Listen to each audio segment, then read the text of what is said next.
नमस्कार सर्वांना, कशा आहात तुम्ही? आहेत ना सर्व ठीक? तर मी जयश्री आपलं सगळ्यांचं स्वागत करते आपल्या यूट्यूब चॅनलवर. पुन्हा एक छानशा नवीन ब्लॉगमध्ये जयूच्या किचनमध्ये आपलं सर्वांचं स्वागत आहे. तर बघा, चहा सोनूनं बनवलेला. तर आज रिपोर्ट आलेला आहे फौजी साहेबांचा. मी सांगते काय निघालेलं आहे आणि व्यवस्थित रिपोर्ट पण दाखवते. आणि त्याच्या आधी बघा, हे बघा सगळं कुकर आता काढला आहे. 2 दिवस झाले मुलांची. तर सोनूची अशी तब्येत ठीक नाही. तर पिलून गाई 2च ठीक आहेत. रात्रभर गाईनं तर झोपली नाही. गाईनं एवढा तमाशा केला होता. मला सांगते आज तिथं तर हद्दच केली. त्याच्या आधी बघून घ्या काय शब्द बोलते. हे बघा, भात कालचा तो तसाच आहे, फ्रीजमध्ये ठेवलेला. खोटं कशाला बोलायचं. हे बघा, रोटी बघू शकता. पिलू बोलली मम्मी मला पापड सारखं करून दे, मला खायचं आहे. तर खाल्लेच नाहीत. असेच आमची रोटी बनवलेली गरम गरम असेच पडले. तर हे बघा असे कुरकुरीत, भाकरीसारखं का नाही. हे बघा असं कुरकुरीत केलं का नाही. म्हणली मी सुक्या भाजीनं खाते मम्मी. तर आता 2-3 कंस मी उकडून घेतलेले. त्यातलं सोनू अर्धा खाल्ला आहे, पिलूनं खाल्लं आहे थोडंसं. आणि मी नाही खाल्लेलं. चहा केले. चहा बघा, पतीला चहा बनवला सोनूनं. रात्रभर झोपली नाही. एकटीवर लोड आलेला आहे. भात असंच, कारल्याची भाजी बरोबर अर्ध्या किलोची कारले होते, अर्धा किलो त्याची मी भाजी बनवली. तशीच पडली, फ्रीजमध्ये आहे. वरण बनवलेलं, वरण पण तसंच आहे. आम्ही कधी फ्रीजमधलं खात नाही. पण आता खायना झालेत, मीच खावं लागेल ना गरम करून, कारण मुलंच खायना ती. मग त्यांना मी गरम करून देते. आणि स्वतः एवढी चांगली कसं फेकायचं. मला पण जाईना आता. तसं ठेवलं आहे, जेवढं खायचं आता मला दुपारी. आणि परत जाऊन गाई बिला तिकडं टाकून येते. तर चला ही रोटी मी ठेवते, परत टाकते. आणि त्याच्या आधी रिपोर्ट घेऊन येऊया. फौजी साहेब एवढे निकुशे झाले.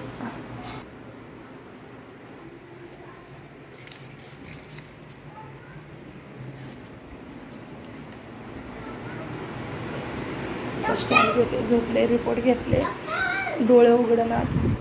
त्यांचा ताप 103, 102, 101 वर येतो एवढा. आणि कितीही औषध आहे. आता बाबांचा पण पहाटेला कॉल, रात्रभर येऊ का बाळा, आम्ही येऊ का बाळा. पिलू स्टैंड पे लगा दे बेटा, सांस फुलती है मेरी भी. वो रोटी दूसरी वाली डाल क्या. तर चला रिपोर्ट आलेला आहे. गाई रात्रभर झोपली नाही. काय वैताग आलाय मला नुसतं. आता झोपलेले आहेत. तुमच्या जावई बापूंना, फौजी साहेबांना मी आता किती वाजले, 9:30 वाजून गेलेले आहेत घड्याळावर. 10:35 मी व्हिडिओ बनवत आहे आता. हे बघा, कुठं निघून जाईल पप्पांकडे. चाचा बिच्चू की क्या बात कहता है, उसको मैंने हटा दिया था. चाचा बिच्चू आ गया था. तर उल्टा रोटी देते. हाँ, तो रात को क्यों रो रही थी तुम? मैं सोई पा रही थी नहीं आपके पास. क्यों जा रही थी पापा के पास, मेरे पास क्यों जा रही थी तुम? डर लग रहा. मैं याद आ रही है पापा क्या था कि मम्मी चला दो. मैं कोने में सो जाता हूँ, एक कोने में. पापा को उठाना मत, बताना मत. आप उधर सोते ना, मैं आता पे सोती है. तो अंदर किस लिए रोते आई थी? दादा दीदी बस झोप मुझे नहीं देख ली थी आपको, देख ली थी. अंदर आ गई थी, बेड पे चल गई थी, रात को रो रही थी. तर मी जाईन उठून म्हणून का नाही. शो हात असा नहीं, हम दोनों चलना उधर कोने में सो जाते हैं उस तरफ. तर जावई बापूंना तुमचं पाणी घेऊन प्यायला येणं झालंय. त्यांना एवढी अवस्था त्यांची खराब. मग तसलं जर बिमारी दुसऱ्याला लागली तर कोण ती सण करायचं. एकच तसं झालंय. ह्याला तर उलट्या पिट्या चालूच आहेत. त्याचे पण वेगळंच आहे. त्यांचं सिम्टम वेगळं आहे. त्यांचं फायनली झालंय. काय आलं काय नाही रिपोर्ट ते पण दाखवते. हे रिपोर्ट 3 दिवसापासून आहेत. 3 परीक्षा आहेत. आणि ह्यामध्ये सगळे ट्रीटमेंट झालेले आहेत, सगळे प्रकारचे. तर त्यामुळे मी त्यांच्यापाशीच होते. आणि मुलांना तुम्हाला माहीतच आहे, ते व्हायरल आहे, एकामेकाला पकडू शकतं. कारण 2000 दादू कधी गेला 2020 पिलू चुप करा कर. 2020 दादू गेला त्या टेन्शनमध्ये. त्यावेळी सुद्धा डेंग्यू खूप चाललेला हा बिमारी की शाट जा ऐसे नाही करते. त्यावेळी एवढं म्हणजे एवढं होतं ना. सोनूला झाला 7 दिवस. सोनूला 103, 102 असा. पप्पा नाही ना तसा ताप होता. तेव्हा सोनूला किशा क्यों ऐसे नखरे करती बीच बीच में. तर सोनूला होता तेव्हा मी जाणीव केलंय करोना काळमध्ये बाहेर असताना एक दिवसात 2-3 वेळ त्या हॉस्पिटलमध्ये प्लेटलेट्स पडू नये माहितीये का. मग त्याचाच व्हायरस पिलूला झाला असं असतं. त्यामुळे आम्ही लांब ठेवतोय गायला. तर गाय सोडना काल दिवसभर थोडं तरी ढोंगात टेकतंय, थोडं तरी हाताला हात लावून येतंय. पप्पा थोडंसं असं डोळं काढून बघितलं ना असं वाटतं माझं पप्पा ठीक झाले. मग तो पळून जाते तोंडापाशी गळ्यात मिठी मारायला. पप्पा तोंडावर काय पण घेतात म्हणते नको असं हातनच करते. एवढं करतंय बघा. पापा ने कैसे किया था कल बता. पापा आपने खाना खाना क्या बोले तू कैसे करके मुंडी कैसे हिलाई थी कैसे. मैंने बोला पापा को खावा पूछ के आ जा तो क्या बोले पापा. पापा ने बोला पापा ने कैसे किया ऐसे किया बोला ही ना करत नाहीत का. मग ती मम्मी पापा ने मुझे ऐसे कर दिया ऐसे कर दिया जोरात. त्यांना मुंडी झिलवून सांगते नुसतं असं करते ना. मग ती सांगते मला येऊन. मी काल वॉशरूम मध्ये होती कपडे धुत होती. मी म्हटलं पप्पा काय करतात बघून या लांबनं. आता इथून पापा जवळ गेली पाक. ती म्हणते असं जा तू जा बाळा तुम्ही जा. आणि पण पप्पा आपण केलं ती दिवसभर सांगते मला पप्पाने केलंय काय नको म्हणते खावा देऊ नकोस आणि बहुत बिमार आहे. तर रात्रभर पाणीपट्टी डोकं इतकं भयानक दुखायला लागलंय. तर काल आपलं ट्रीटमेंट जाऊन रक्त वगैरे देऊन आले. मग उशिरा हे आणले रिपोर्ट एका दादांना सांगून आले कारण का आम्हाला ॲडमिट करायचं असलं तर करा म्हणून. कारण आज रविवार आहे तुम्हाला माहीत आहे. तर आज ह्याच्यात का नाही तुम्हाला दाखवलं असतं पण जवळ ना लांबच दाखवते. पूर्ण झाले चिकनगुन्याचं हे झाले. चिकनगुन्याचं आपलं टेस्ट करून घेतलं आणि डेंग्यूचं केलं आहे कॅल्शियम टायफॉइड केला आहे मलेरिया केला आहे. हे सगळे जे आहेत आता चाललेले सगळेच केलेले आहे. त्याच्यात निघालं आहे डेंग्यू. तर तुमच्या जावई बापूंना फायनली सगळं कळलं डेंग्यू आहे. डेंग्यूमध्ये खूप म्हणजे खूप ताप असतो. खूप भयानक तकलीफ होते ठीक आहे. तर सोनोपीला झाले आम्ही बघितलं मी जाणीव केलं आहे. मला काय सुचत नव्हतं त्यावेळी असंच झालेलं आहे. तुमची जावई बापू खावाय ना तोंड कडू हे पिलू जा रोटी देत परत. आणि दुसरी गोष्ट ताप उतरना. आणि काही लोकांनी खूप सांगितलेलं आहे प्लेटलेट्स आहेत ना मेन महत्त्वाची ती गोष्ट आहे. जर प्लेटलेट्स तुमच्या जावई बापूंची पडली तर घसरली तर म्हणजे ही पांढऱ्या पिशा म्हणतो ना आपण काय म्हणतो प्लेटलेट्स. आता आजकाल सगळे असे बोलते. जर कमी झाल्या तर ॲडमिट करायला त्यांनाही केलं असतं. तर डॉक्टरने सांगितलं आहे आज रविवार आहे उद्या पण अजून चेक होणार. मग उद्या डिसाईड करणार की त्यांना काय करायचं. सोमवार आहे उद्या सोमवारी आता सकाळी बोलवलेलं आहे. तर म्हणले काय करायचं उद्या म्हणजे सगळं टेस्ट होणार. आता झाले डेंग्यूचं झालेलं आहे. मग कमी कसं काय चालायला पकडून घेतोय. आतापर्यंत आंघोळ नाही. आता 40 झाले 10 वाजून 40 मिनटं.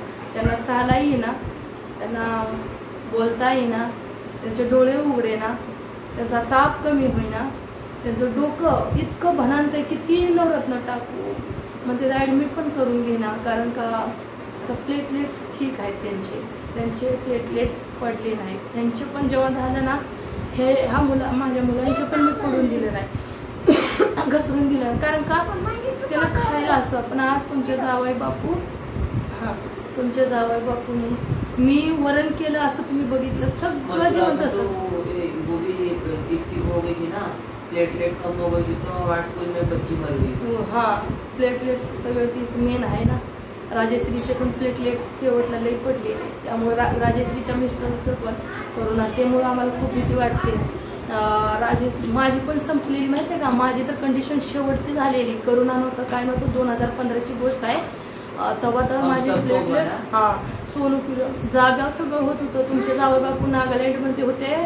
तर माझं सगळं मला जी मकान मालिक आहे बाबाच्या वयाचे होते ते मला त्यांची बहीण 53-54 वयाची त्यांची बहीण ती दोघं मिळून आम्हाला एमएजला ॲडमिट केलं. ते पण रिटायर फौजीचे मुलगा मुलगी होते पण वय आपल्या बाबांसारखे.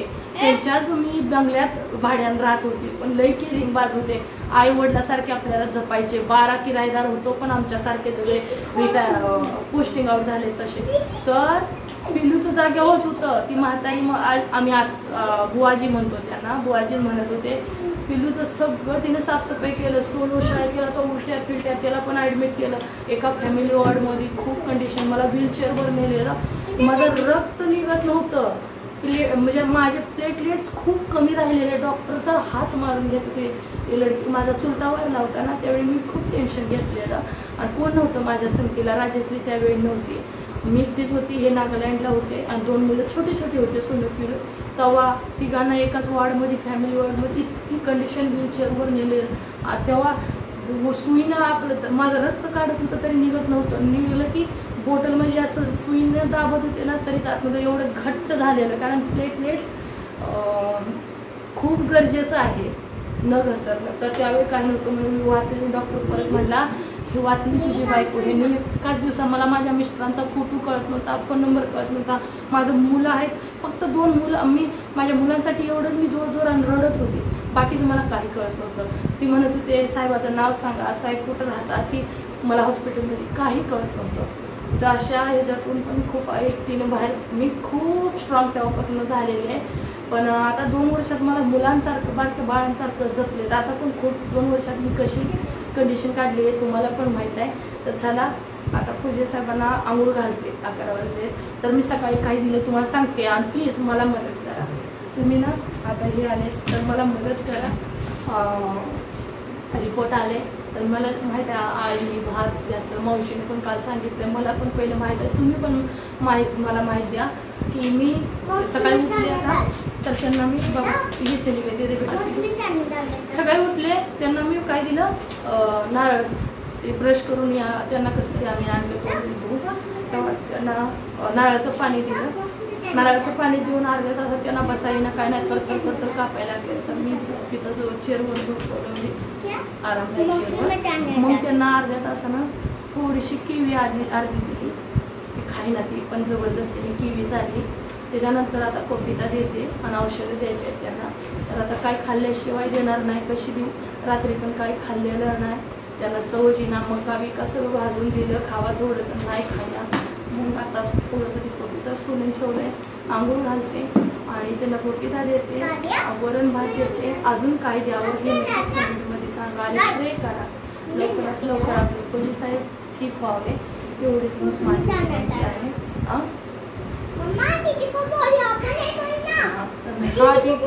तर चला गावीनं लय तमाशा केलाय, काय सांगू. रात्रभर हिथं झोपू, हिथं मुलांच्यात झोपायचं म्हणलं तर ती आरडाओरडी त्यांकडं, त्यांना संगमेना. पाणी प्यायचं करणं, एवढं डोकं गरम, पाणी पटकीन त्यांना ठेवता येईना, हात उचलना ना, तिथं गी पाणी पट्टी करायला ही गाय आरडाओरडी. ए मम्मी मैं भी आ रही हूँ पुणे में, सो जाऊंगी वरना आप आ जाओ. पप्पा की याद आली आहे का, कुठनं एक शिकले पप्पा की याद आली. तिथनं इथं आली त्यांचं, माझं ही दोघं काय झोपली, याची तब्येत ठीक नव्हती, याला टॅबलेट दिली, हे झोपला. पिलू झोपली, पिलूला तरी काय तेवढी कळतंय का, तिला झोपली झोपून पण काय फायदा आहे. लय माझी तडपड झाली का. चला तुमच्या आशीर्वादाने लवकर बरे होते आणि रिपोर्ट आलेला आहे, डेंग्यू झालेला आहे. प्रिकॉशन घ्या.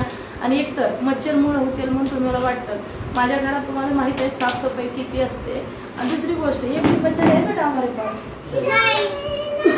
फौजी एरियामध्ये मच्छर नसतात. 1-2 असले तर ती गाडी फिरती मारून टाकते, तुम्हाला माहीत आहे ती फवारा फुल हवा मारून.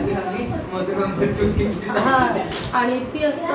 त्याच्यानंतर ऑफिसमध्ये AC वगैरे आहे, तिथं तर मच्छर वगैरेची गरजच नाही, काय सुद्धा नाही. मच्छर बिना मच्छरचं सुद्धा हा आजार येऊ शकतो. त्यासाठी माझं म्हणण्याचं तात्पर्य एवढंच आहे, तर प्रिकॉशन घ्या, स्वतः पण केअरिंग करा. आजकाल हे व्हायरल खूप आहे, तर मला एवढीच मदत करा, ठीक आहे. मी खायला काय काय त्यांना आपलं जेवणाचं ते सांगा. फळ फ्रूट तर मला माहिती आहे, ते जेवणाचं पण सांगा तुम्ही.